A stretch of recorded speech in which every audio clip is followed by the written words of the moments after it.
Good afternoon, everybody.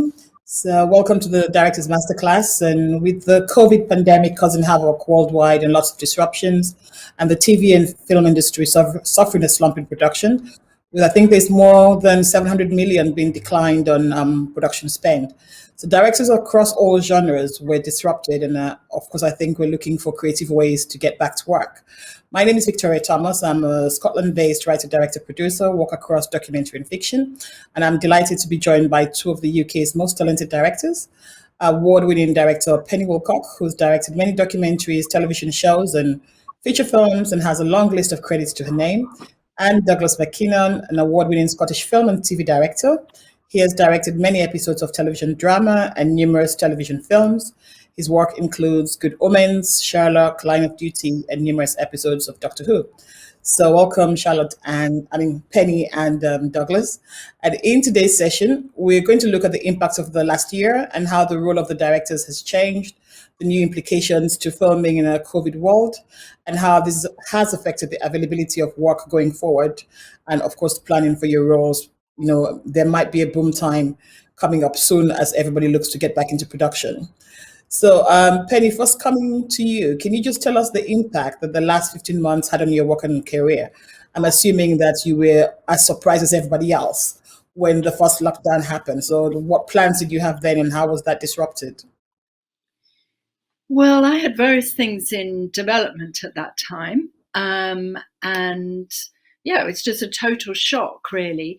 But I just love making things. So I kind of, in a way, I didn't let it slow me down, in that I just went for it. I made a film about an artist and then raised a bit of money from friends and so on to make a low budget feature film, which I'm editing now. But yeah, the kind of work that I'd been getting before sort of dried up completely, really. So financially it was terrible, but creatively it's been pretty great, actually.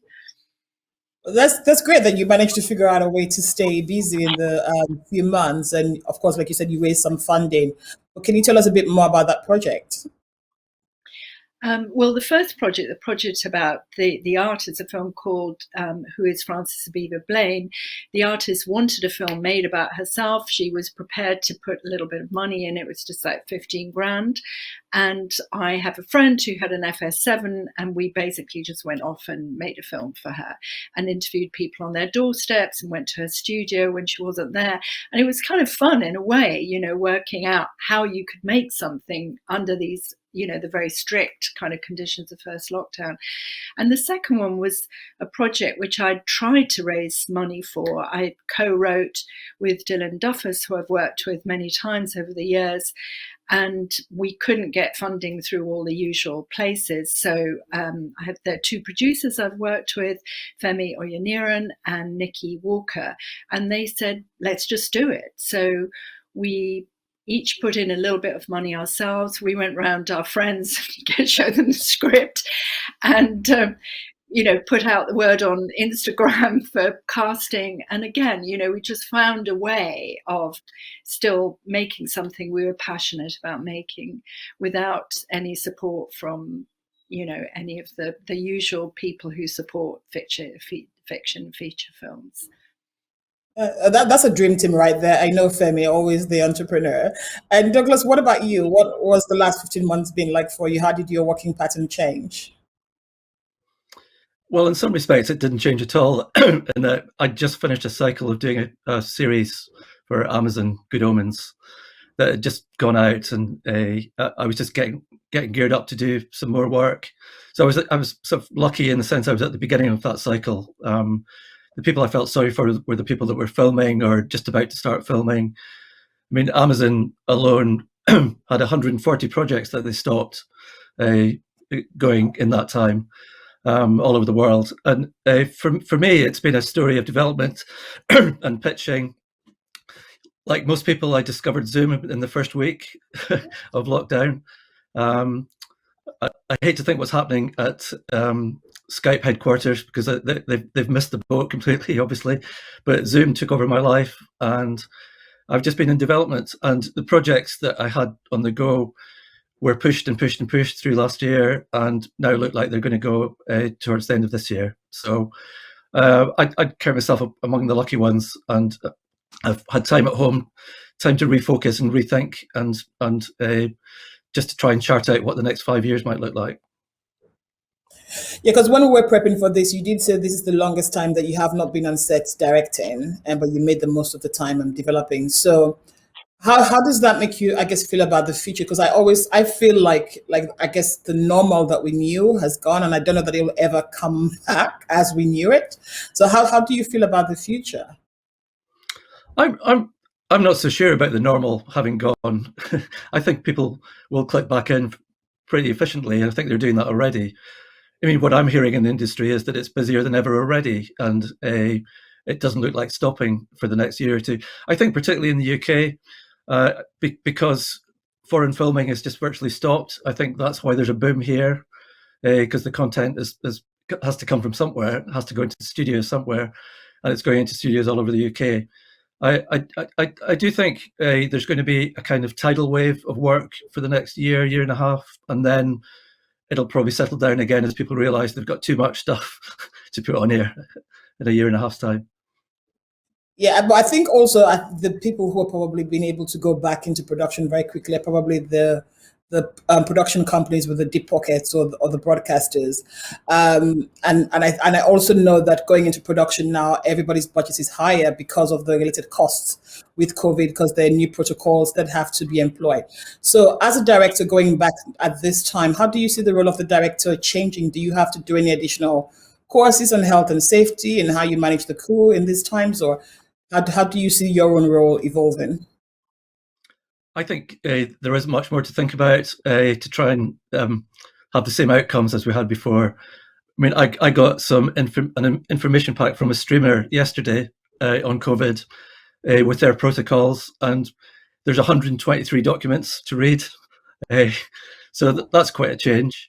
How much of that stuff a director will have to absorb, I'm not sure about. But I know from people who are filming on set that on-set procedures are, pretty rigorous, and to stay COVID-free, it's very time-consuming, and budgets have gone up by 10 or 20% to allow for that. And some of the streamers are adding that onto the budget, and other people are making people absorb that into their budgets. And I've heard stories of people who've had to shut down for a fortnight, it's drama, and they've had to absorb that back into the budget again, just because an actor went off piste for one weekend and went home and came back with COVID. Yeah, I mean, I did a short film during COVID, and it was very tough. Just kind of sort of trying to adapt to all the protocols and one-way systems, and everybody with a mask on. It was a really tough thing to do. What about you, Penny? Yeah, I mean, I sort of feel that it's not really the role of the director to be on top of all of that. It's more the producer and whoever the kind of COVID supervisor is. So I don't see myself getting involved in that too much, because I think as directors, we tend to be the most irresponsible person. You just want the shot. So in a way, we need other people to tell us what the rules were. I mean, the main problem for me was that I have a very quiet voice, and people can't hear me when I'm wearing a mask. And that was a problem. We sort of shouted, people go, what? So, when we were filming inside, we wore masks. When we were filming outside and you can social distance, we didn't, which was a huge relief. And because it was so low budget, all the crew was staying in one house. So then that was a bubble, and they were all tested before, and they didn't really see anyone else. And the cast were in the same travel lodge. So, perhaps things that would be more difficult on a bigger budget production were relatively straightforward. And it was a short shoot. It was only 17 days, because that's what we had the money for. And we were very lucky that nobody got sick. Okay, but I guess on the flip side of it, what about when you're working with like indies or commissioners and broadcasters in the future? Like, what do you hope has changed? Because I know, like you're saying, it should be probably the responsibility of the producers and the COVID supervisors, but I think we all probably have a way of working that you're used to and certain expectations, which might change because of the learnings from this time. So what do you think, how do you think it's changing the perceptions of other people, I guess, and their own outlook towards the directors on projects, like lessons that they've learned and new ways of working that they would want directors to adapt to? I honestly don't know. I mean, I think our job is really to be creative, to get the best performances we can, or if you're making a documentary, make people feel really comfortable and able to be their best selves. So, yeah, I'm sorry to sound so kind of oblivious to it, but I don't feel that I want to start worrying about how to edit what I do or curtail what I do in order to kind of conform to something that I don't really know. So I think, there's been enough lack of clarity. Well, we're living at the moment in whatever the hell amber is, without us sort of censoring ourselves. I think we Yeah. just have to wait and see. Well, because I think that's the trickiest bit. I think it's just the uncertainty that we don't really know what we're dealing with until it lands on us. But what about you, Douglas? Do you think there would be any different expectations coming at you as a director? I think there is. I mean, partly I'm in a different place from Penny in that I exec produce my productions as well. So I kind of feel like I do have a bit of responsibility for it. But in terms of what Penny's talking about outcomes, what I call it, I think our targets remain the same. But the fiddly thing on bigger productions that I'm involved with, that I've discovered, because my stuff has lots of CGI in it and things like that, and lots of extras and so on, is the extras situation is difficult. You can't, if you're lucky enough to have a day where you would normally have a couple of hundred extras, that's become a huge thing now, because the way that most people seem to be working it is that they have bubbles of 5 extras per handler, plus makeup exclusive to those 5 extras. So you can see that if you've got 100 extras, you need 20 of those bubbles going on, and with a lot of extra people, and that money's got to come from somewhere. And I think the other thing that I think is interesting in terms of the streamers and bigger productions is that everything tends to be seen from a Californian perspective, which is not the healthiest in the world at times. And I know with Amazon, they've had to come to terms with doing things like they shifted 3 huge productions from Brazil to Chile, because Chile's doing a lot better. But they've got Lord of the Rings in New Zealand, and it's completely, I know people who are working on it, and there's no masks, there's nothing. It's just completely normal world. So I think each country and each territory is going to have a different sort of feeling to it as time goes on. And I'm kind of hoping and thinking, perhaps naively, like in the way that Penny is talking, in the same spirit as Penny's talking, that by the time I shoot at the end of this year, things might have changed back again. But I've also been hearing from sets where people are glad that there's a bit of order being restored.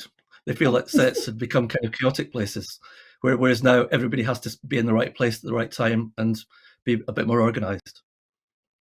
And also working with a lot less people. But as productions are now going back and everybody's talking about the boom, what is your diary looking like? What are you seeing this boom in your diary and the calls that you're getting in meetings? Yes, it's very full. I'm lucky enough to say. Yeah. And what about you, Penny? Because I know prior to this, you were struggling to raise funding, but you managed to get something. Are you seeing that changing now? If everybody's sort of getting ready and eager to go back to work?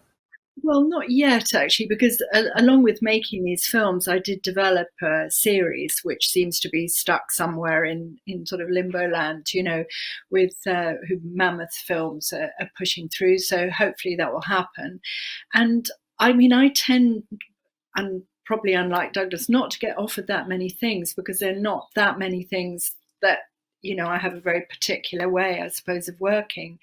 And so I'm not really the kind of person who I would either want to or be good at doing line of duty, for example, So so I tend to get offered kind of more idiosyncratic things, and hopefully those will come. There's another series actually that I'm working with, but again, they tend to be quite offbeat projects, which we just cross our fingers and hope that they'll they'll see the light of day, but it's a kind of freelance world. And I either find myself that I've got about 3 things I'm doing at the same time, no time, or, it's feast and famine really. But at the moment I'm editing and I'm not worrying too much. And, in terms of the kind of glut, and crews are very, very busy, even when we made this film in March. The way around it was to find people who were ready to break through, to step up to the next level, who were really keen to work on something. And at the moment, I've got a really wonderful young editor who's just graduated from the film school, but worked as an editing assistant for several years before the film school, but literally just graduated. And so she really liked the script. She was happy to do it for the small money that we have. And it's a very creative, partnership. I'm really enjoying it, actually. So I think we have to be more open to not looking for the same people who've done millions of things, but people who might be ready to do something else. And that's important in terms of all kinds of diversity, class as well as race, which usually on shoots, the only working class people are the sparks. So I think we have to get over that as well, and genuinely change how we work and who we work with. And that was one of my concerns about the impact of the pandemic on diversity, because everything is so much more risky now, budgets, of course, are higher because of COVID, whether diversity will suffer and become less of a priority because people are going to the more experienced people who they think they can throw into the deep end because they probably have to work with less crews. How do you see diversity going forward? Do you think that COVID or the pandemic is going to have a negative impact on that? Or is this an opportunity actually to bring more people in? Well, of course it is an opportunity. Whether that opportunity is taken, I don't know, because I'm sure you are completely sick of conferences about diversity, which basically just hot air.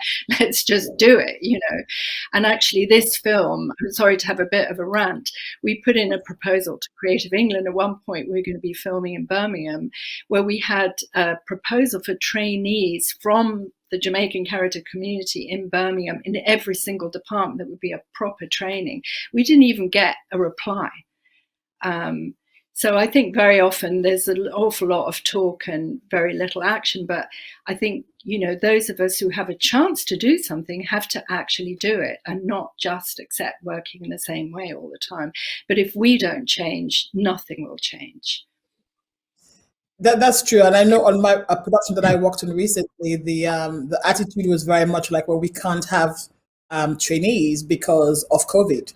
We have to keep the crew small, and so I found myself on a set that was predominantly white, even though I was the director. I was advocating for trainees. But Douglas, what about you?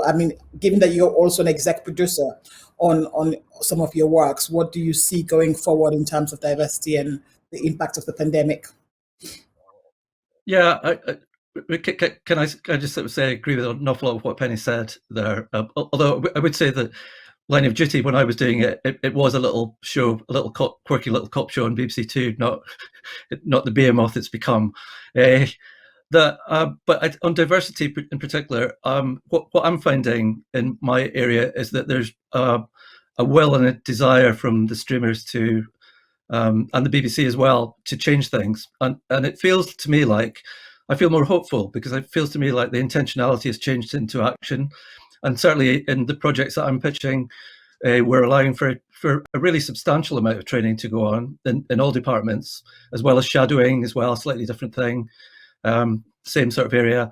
And in terms of diversity, I think the BBC's drive to do the 50-20-12 sort of pattern is something that I'm certainly saying to my producers as an executive producer role, we have to target that. We have to. We can't not do it anymore. It's not, it can't be an option. And also, I think there's ways. In one project, I've got a black Londoner who's coming on in the apartment. I'm hesitating because it's not quite green lit yet, but she has suffered from not getting through. But we're just making sure that in her department that she's going to be the HOD of, that she's completely supported with people that have got experience in, costume supervising and so on, that are at the top of their profession and can support her. So the way that I put it to her is that her pitch to us for the project, she was like Mozart, and I said, so you wouldn't expect Mozart to play the piano and bring the piano in and carry it up the road in a van. We just want you to play the piano, and that's, so we're supporting her to try and do that. And I think same with gender. We've got to shift from it being a kind of rough plan to being a thing. I've long held out that BBC drama should be leading the way with this, and the BBC should just be saying, right now, there should be 50% women directing their drama. That should just be, it shouldn't be a question, and we should just get on with it. And I think there's all sorts of ways that if you've got a little bit of power, we've got to use it. And as directors, as Penny knows as well as I do, that when you're choosing people to come along, there's all sorts of different reasons that you choose somebody to be an HOD or to be your DOP or stuff. And I just think that it's just got to be part of the language for all of us. That's hopeful. I'm looking forward to the day when there'll be 75% of the directors being women, just because they're good and it's not a quota or anything deliberate. Let's just take some questions from the audience. We've got somebody asking, outside of COVID, what are your other priorities when getting back onto set? I don't understand that question. What does it mean? What are your other priorities? What are you looking forward to, I guess, reconnecting with on set other than COVID? I'm like, what's the priority? I guess getting stuff off the ground that you really want to make? Definitely that. And working with people, I developed a relationship with Abracadabra, who's a big drill artist who we worked with recently, and he wants to develop ideas. So, that's really exciting. Each time you kind of reach out into a different community or people that you don't know, that's where kind of fruitful relationships happen, not really on Zoom calls. So I'm looking forward to that. Unlike Penny, it's brilliant that you've been continuing to direct. I'm looking forward to a cold breakfast at 7 o'clock in the morning, and an hour later having somebody performing something amazing in front of me. I can't wait for those moments. And I can't wait to see a gloomy crew at 8:30 looking at rehearsal and wondering, are they actually going to come alive at any point? Yeah, I'm actually looking forward to a lot of things that used to bother me prior to the pandemic. Suddenly I miss all of that stuff. But and there's a second question from the audience, with the production boom on the way, how will you manage the potential lack of crews and talent you will need, or have you locked them in already? Well, I think that's already happening. And what I'm hearing is that people in all sorts of grades, Bector grades, are getting the top end of the Bector rates for their work. Is that a bad thing? I'm not so sure it's a bad thing. I think people being paid properly can only be a good thing, generally speaking. I think I shot a series in Vancouver about 4 years ago, and at that time there was about 50 productions shooting in Vancouver alone. And the thing that was different that I feel like is happening here is that the crews have got an awful lot of power now. They can move from job to job, and I'm hearing this a lot here, that people are jumping off to a better job and only giving a fortnight's notice that our contracts sort of have, and they're doing that fearlessly. So that's kind of a scary thing that move on. But also, in another way, I think one of the results will be that people that weren't getting their chances will get through, and that can only be a good thing. And that'll be good and bad and different experiences. That's all. Well, that's what will happen. It's true. What about you, Penny? Do you have any crew locked up? No, I don't. But I think I sort of answered the question by saying I think we have to give more chances to people who are perhaps less experienced. In the DOP that I worked with recently had been a focus puller for years on kind of mainstream telly, and then was desperate, to shoot, and had done short films and loads of music videos, but had never done a feature before. So it's like it was a good thing for him. He liked the shoot, he wanted to work with me, but he wasn't experienced in that way, and it worked out very well. So I think, I'm hoping that what that means is we can give more chances to people who might have had to hang around for a long time. I guess every cloud has a silver lining. It's only a good thing if there's a boom and more people are needed, because we'll have to get them from somewhere. So there's another question about technology. So how have new technologies changed your role as a director, VFX or green screen? Douglas, I'm coming to you first for obvious reasons. Well, it's just another tool to create images, and that's the way I see it. I often say to producers, if the way we can get the shot is in a puddle in the car park, I'm really happy to go out there and do it there. I don't think we should get over impressed by new technology. It's still just image making. That's what we're doing. Having said that, I think what's happened in recent years is that I remember when I did my first Doctor Who's about 12 years ago, Russell T Davies had the 6 CGI shots written into the script, and that was it. So there was no question. Whereas now, in the sort of area that I'm working in, we tend to use CGI in a much more kind of, I wouldn't say casual way, but the way I remember putting it to Neil Gaiman was that it used to be that CGI was like a chapter ending shot. That was it. So that's what you had it for, or a chapter beginning shot. It's the exterior of the spaceship. Then you cut inside to a hard set.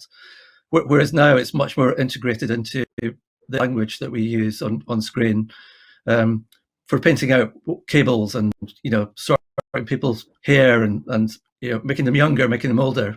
Not so often, but also on a show like Good Omens, the opening sequence which had David Tennant and Michael Shane up on the wall of the Garden of Eden with angels' wings.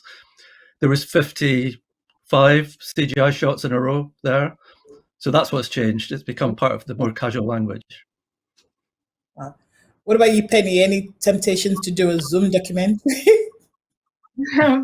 Not really, but CGI isn't the kind of go-to place for me, but of course I have used it. The painting out or putting a building when the building wasn't there, or on stunts, but it's not really my natural place. I love working with people, real people, and that's what I prefer. But I'm not opposed to it or anything, but I guess it just makes certain things easier. But on this Reasonville, where we knew we didn't have the money for that, you just had to be sure you were getting what you were getting, because there was no opportunity to do anything else. So I've been quite surprised and impressed with a lot of short films that I've seen that were shot on Zoom. Actually, it was interesting. I don't know how they pulled it off, but there's been quite a lot of really innovative stuff that came out on the internet that people did because they were finding ways to keep and stay creative. The next question is, the producers panel mentioned the rise of the writers' room in the UK in the past few years. Just curious if these directors see that impacting the way they're working, for better or worse. Douglas, TV shows. The last few times that I've made series, it's been a single writer, so I've not really been affected by a writer's room per se, but I have worked with them. And I think in the UK, there's kind of there's good and bad things, but I think in the UK we're ending up with I've got one project that's got 5 writers on it, and it happened during COVID, so we've had virtual writers' rooms, and that's kind of worked, but it's not the same as being in a room, because I'm like Penny. I like working with real people, not a sort of massive corporateness that writers' rooms feel like they do sometimes become. But it all depends on the project and the passion behind it. I think the thing that Penny and I definitely have in common is passion for projects. That's the thing that drives us, and we're just in slightly different areas. I love what she does, and but I'm not sure I could do what she does. It's kind of it's horses for courses, really. Yeah, exactly. No, I agree with that. And I was lead director on Ackley Bridge on the Channel 4 series, and there were writers' rooms. I went to one of them, but essentially there was a writer for each episode, and some of them came back. And I think perhaps we're not kind of used to working in the way that Americans do. I don't know. The writers' room that I went to, And it was really fun being there, people throwing ideas around. As far as I could work out, none of them actually made it through to the page. So I don't know, but I don't know enough about it to really comment, So it's not really affected your work as yet. There's a question here specifically for Penny. Your relationship with commissioners, are you finding that you pitch them or do they come to you for projects? Well, I think I generally pitch. I mean, it has happened to me at times that people have said, what would you like to do? And that is a total joy because, of course, there are always things I'm desperate to do. And I have been able to make things in that way. But, it's all about relationships, isn't it? And if you know somebody and that person trusts you and is interested in what you want to do next. But I think you can't be dependent on that, because I think sometimes younger people say to me, oh, it must be really easy for you get to do what you want. And of course it's not true. I could paper my house with rejections for things that I've wanted to do, and I'm sharing that just because nobody has it that easy and everybody's projects fall down, and it's just a question of really kind of persevering when you're really wanting to do something. It's just tenacity is as important as anything else, I think, as a director. Yeah, I couldn't agree with that more. And I think there's a sort of an impression that there's a sort of golden crowd that just point and get stuff made. There's nobody I know that doesn't have to pitch. There's nobody. But even when they're coming to you now, especially that we've not, I guess, not been able to make stuff for such a long time, do you find that, are you tempted to take the big stuff, or are you just still staying true to the things that you're passionate about, or, Well, it's a bit like... I'd do it. Sorry, I didn't mean to interrupt. Beg your pardon. Well, you see, I've been working a lot with Neil Gaiman recently, and he's somebody who trudged through the then wilderness of fantasy writing for 30 years, and was making a good living as writing the books and stories and so on. But suddenly his stuff works for TV, and it's because of scale and because there's enough people who love fantasy film and TV around the world for the streamers to go for it. But I just think that what am I trying to say? I think there's a naivety about the so-called bigger projects that they're not, somehow they don't have passion behind them. I don't think anything good has ever been made without passion from somebody somewhere. You've got to love to do it. I speak to students sometimes and they ask, how do you become a director? I said, well, first of all, you have to think of yourself at 5 o'clock in the morning on the side of a Scottish hillside in winter and think if you want to be there. And if you do want to be there, you're probably a director because you're that, you've got that sensibility. And it's the same with driving for projects. I've got a project that would be my first one, out of the rejection pile every single time, that I've had for nearly 16 years now. And I'm sure Penny's got those as well, that I'm just waiting for its moment to arrive, that I can just go and do it. It's, and all directors have that and all writers have that as well. Yeah. And I think it is a question, as like I said, do you really feel you want? I have turned down bigger stuff just because I thought, I wouldn't have that feeling. I had a feeling, a month ago, it was 4 o'clock in the morning, some bloody salvage yard, nowhere to get warm, nothing, nowhere to even have a pee. And I was thinking, I shouldn't be having to do this. And then I thought, well, where would you rather be? I thought, nowhere. There's nowhere I would rather be at 4 o'clock in the morning than doing this. So I think you just have to, it's hard. Making films is really hard, isn't it? So I think you have to have that wind in your sails of a story that you want to tell. And that's the main thing, whether it's big or small. And another question from the audience is, thinking about the craft of directing, can you tell us how you became a director, your route in, and what directors have inspired you over the years? Who wants to go first? After you, Penny. Oh, okay.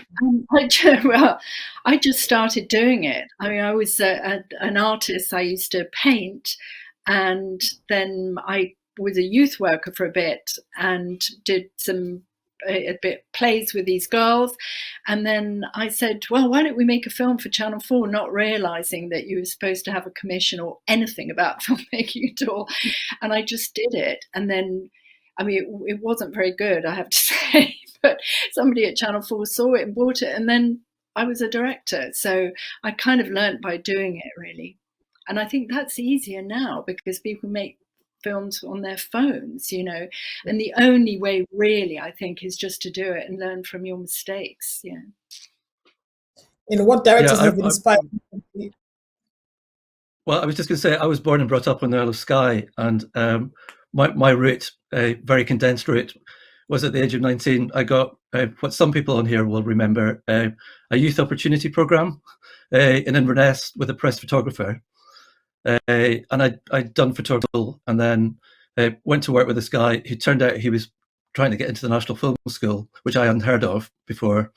And eventually I got into the film school, and that was my route, really. And then came back to Scotland to work and did music and arts TV, and then managed to get a short film off the ground and sent it off to 100 different people, and with 100 different VHSs, most of which I think are still on shelves somewhere in the envelope unopened.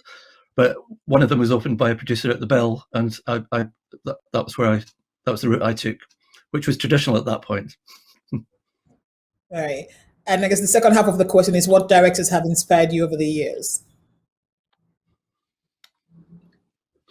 Well, I'll tell you my biggest inspiration was a woman director called Jenny Gilbertson, who's long since passed, but she made a film in 1927 called Rugged Island, and I remember seeing this film when I was about 20 in Glasgow, and so that's a long time ago as well. But the film finished, and Jenny Gilbertson was there, and then she introduced the leading actress, who is now in her 80s, who walked down the aisle in the Glasgow Film Theatre and went on stage. And I just remember thinking, that's for me. That, you know, she's making stories in 1927, and they're still here.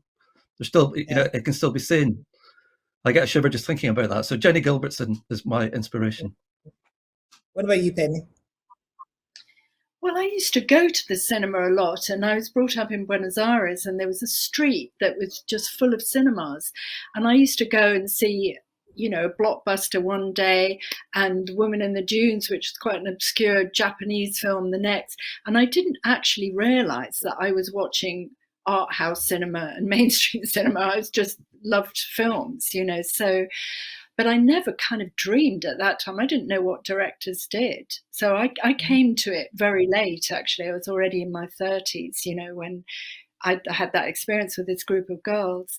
So I wouldn't say that I've been directly influenced by other directors, but I still, you know, I watch films. I saw a film called August 31st a week or so ago, which is a day in the life of an addict, and I just thought it was absolutely fantastic. So I'm constantly being really inspired by other people pulling something off, you know, and when it's something you don't think you can do as well, you know, but where it has strong performances and a really good story, it's always thrilling. But because I didn't go to film school and I didn't work on other people's sets, I still don't really know what other directors do. Sometimes people say, oh, you work in a different way. And I'm thinking, what does everybody else do? I have no idea, you know. But somebody will tell me one day, you know. But yeah, so it's not about being mean-spirited. I love films, and there's so many directors, you know. Robert Altman I really like. I love overlapping dialogue and that kind of thing. But I guess films that have strong performances are the ones that really, you know, inspire me. Okay, so this is a question for both Douglas and Penny. How can organizations such as DUK, I'm assuming that's Directors UK, exert pressure on broadcasters, Creative England, etc., to ensure fair representation? Well, they've just got to keep the conversation going, don't they? I mean, that's what they've got to do, and try and keep the subject and the pressures alive when you know it might fade a little bit at times. They've just got to be relentless. Is the only word, really. Yeah, I'm a fan of quotas actually, because I think it's a way to actually change things rather than talk about changing them. So I would say push for that. That's great. And what's the most challenging directing job you've done in your career, and why was it challenging? Well, I've got one. I could go first on that. It's a day, it's not even a job. It's a day. It was the day on the episode of Sherlock that I directed where we did the Reichenbach Falls, and so we had a huge set inside a studio in Bristol with live water and a small shelf with Andrew, the hot priest from Fleabag, Benedict Cumberbatch, and Martin Freeman on a ledge, all refusing to get wired up for safety, and it was soaking wet, and they were having a fight. And I thought this could be a career finisher right here today, you know. And when I finished that day, I was glad it was done. It was so hard, but it worked, so it's all right. You're still here, so you survived. Yeah. Betty, what about you? Well, I would say two. I mean, I did a film called The Death of Klinghoffer, which was an opera film. And we sailed a boat across the Mediterranean, and I get seasick. And so I was basically vomiting the whole way through the shoot. So I'd arrive on set, rush to the edge, throw up, come back, tell people what to do. There was one point where I couldn't actually stand up. And the DOP and the singers who were also acting had to bend over to hear me whispering what they had to do. That was hard. And then I would say this recent low budget film where every single day we had to shoot between sort of sometimes 8 and 10 pages a day. And at the beginning of every day, there was this awful sinking feeling that you this mountain to climb that you didn't have enough time to do. And you knew that if you fell behind, there was nowhere to put anything because every single day was like that. So that was very difficult. Somehow you get through it. You know, if you've got a good team and everyone's on your side, and luckily we didn't have any moany actors. I would sometimes think, oh, this poor kid, you know, it's 4 o'clock in the morning, he's in his boxer shorts and it's -3. He's going to hate me. And they'd come up and go, oh, Penny, thank you for giving us this opportunity. And you think, I love you. Yeah. So it was hard just because it was really too little money and too little time, you know, but every single, you know, when I speak to students as well, like Douglas, and you go, shit always happens and it's never the same. So you can't actually prepare for it because something else comes and go, whoa, I wasn't expecting that, you know. I didn't expect the conversation to take this turn, but I've had my food poisoning times when it's filming. That's not a pretty sight, I can tell you. The only thing you can get better at is just your shock absorbers, so that you can just deal with whatever is thrown at you better. But yeah, there's always a surprise on the film set. So somebody wants to know what you would make if you had 100% creative freedom. You see, I feel like I do have. So, but that's because I like to think anyway, that I love collaborating, and that freedom comes from collaboration for me. And some of my best experiences have been where I wonder if I've actually done anything, you know, that merits the credit, because it's so good on its own, because the DOP and the actors and the writing and everything is so wonderful that you just turn up and you're lucky to be there when it's being filmed. Yeah, I agree with that because, I mean, you know, recently I've been making something that I co-wrote, and you know, we don't have, because nobody gave us money, nobody's going to be giving us notes either, which is very nice. But then there've been other experiences, you know, like on Ackley Bridge actually, where I did feel very free to do my thing there and build, you know, had my own relationships with the cast. When you cast people, they're really doing it for you, aren't they? Which is a very lovely thing. So I think if you haven't got creative freedom, it's basically hell, isn't it? Yeah. And I think the weird thing is if people hire you or work with you and they don't give you creative freedom, you're in the wrong place probably, you know, because and they've hired the wrong person. Because if they don't want you to feel free, then it's a really weird situation. Yeah, choose somebody else who's good at doing whatever it is. Yeah. So no, I think I think that the good producers do that too. You know, they choose somebody who they think is good for that particular project, and then, you know, obviously, I mean, it's really helpful very often in an edit. You know, you get to a certain point, and somebody comes in and gives you like a really good note, and you think, oh God, why didn't I see that? You know, and so I mean, like Douglas, I'm open to that, definitely. You know, if I heard things are going to be, anybody can say anything. It's and I'll listen. You I heard Gareth Southgate saying a wonderful thing about the England football team, which, being Scottish, that's a rare thing for me to say. But he said his favourite situation is where everyone feels like they're part of a team, but when they get the ball, they can express themselves for themselves. And I kind of, that's the way I like to think. I hope I work with, you know, the entire creative team, that they feel like in their area they're, you know, there's that story about Nixon going to NASA when they were about to send a man to the moon, and he spoke to a janitor, and and he said, "How's your day going?" And the janitor said, "Oh, we're putting a man on the moon today." And so he felt that part of the team that he thought he was putting the man on the moon. And I want the runner to feel that as they go home at night. That's where creative freedom comes from. It doesn't come from containment. It can't do.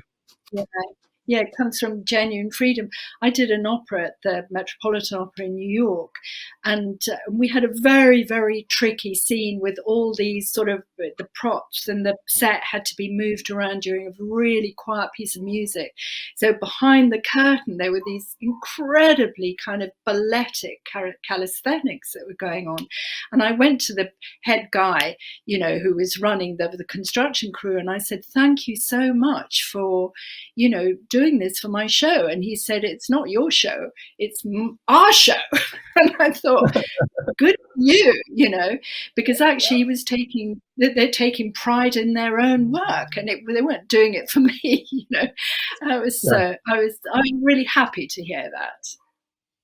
You didn't want me to thank him. You know what you think is lacking from content creators or writers right now? I Diversity. think sorry, Penny. I think we're in a golden time for content creators and writers just now. I think the chances are expanding, not contracting. I think, however, we mustn't take our eye off the ball. That the coming through need to get the chances as well. As we go back to what we're talking about, and there's got to be places within the BBC, and I think all organisations where, you know, new directors, because that's what we are, new directors get their chances, get their breaks as well. We can't assume that people are just going to somehow come from nowhere. I was lucky enough to work with Frances McDormand, as she was the voice of God in Good Omens. And it was about 3 or 4 years ago we did the recording, and during a fag break for her, not me, she said she was looking for a director for this film that she was about to get going.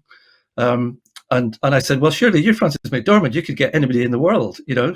And she said, "Yeah, but after the speech I made at the Oscars, I better get a woman, and I better be inclusive." And I said, "Well, what's the problem?" You know, and she said, "Well, if you look at the door that's marked male directors, white male directors, it's full. That office is full of white male directors. But the door with female directors is empty." She said, "We can't just change things overnight, but we have to change things." And that film is Nomadland, so it can work, you know. But it's difficult at all levels. But we've got to work at it. I can't believe we're running out of time. It felt like this would go on forever, and now I feel like we're running out of time. Penny, you're going to say something. No, I do think that class is very often overlooked. And obviously I'm a huge proponent of, you know, diversity in terms of race, but actually you look around, you know, on crews and actors and so on, and that it's harder and harder for people. And as student fees go up, you know, for young people from working class backgrounds to get a foot in the door, or even to imagine that this is something that they can do. So that's something I'd love to see change.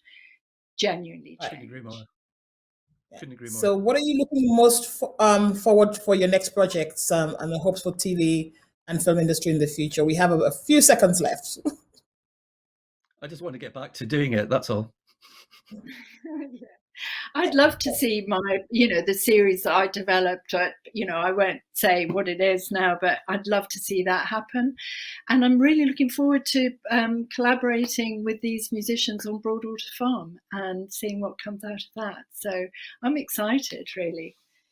It's a good time when things are opening up. Right, good. So everything is getting back to normal. So many thanks to both Douglas and Penny for joining us today. And it's been a really insightful session. I wish we could go on forever. And I wish you all the best for the future. Thank Same you. to you. Thank you.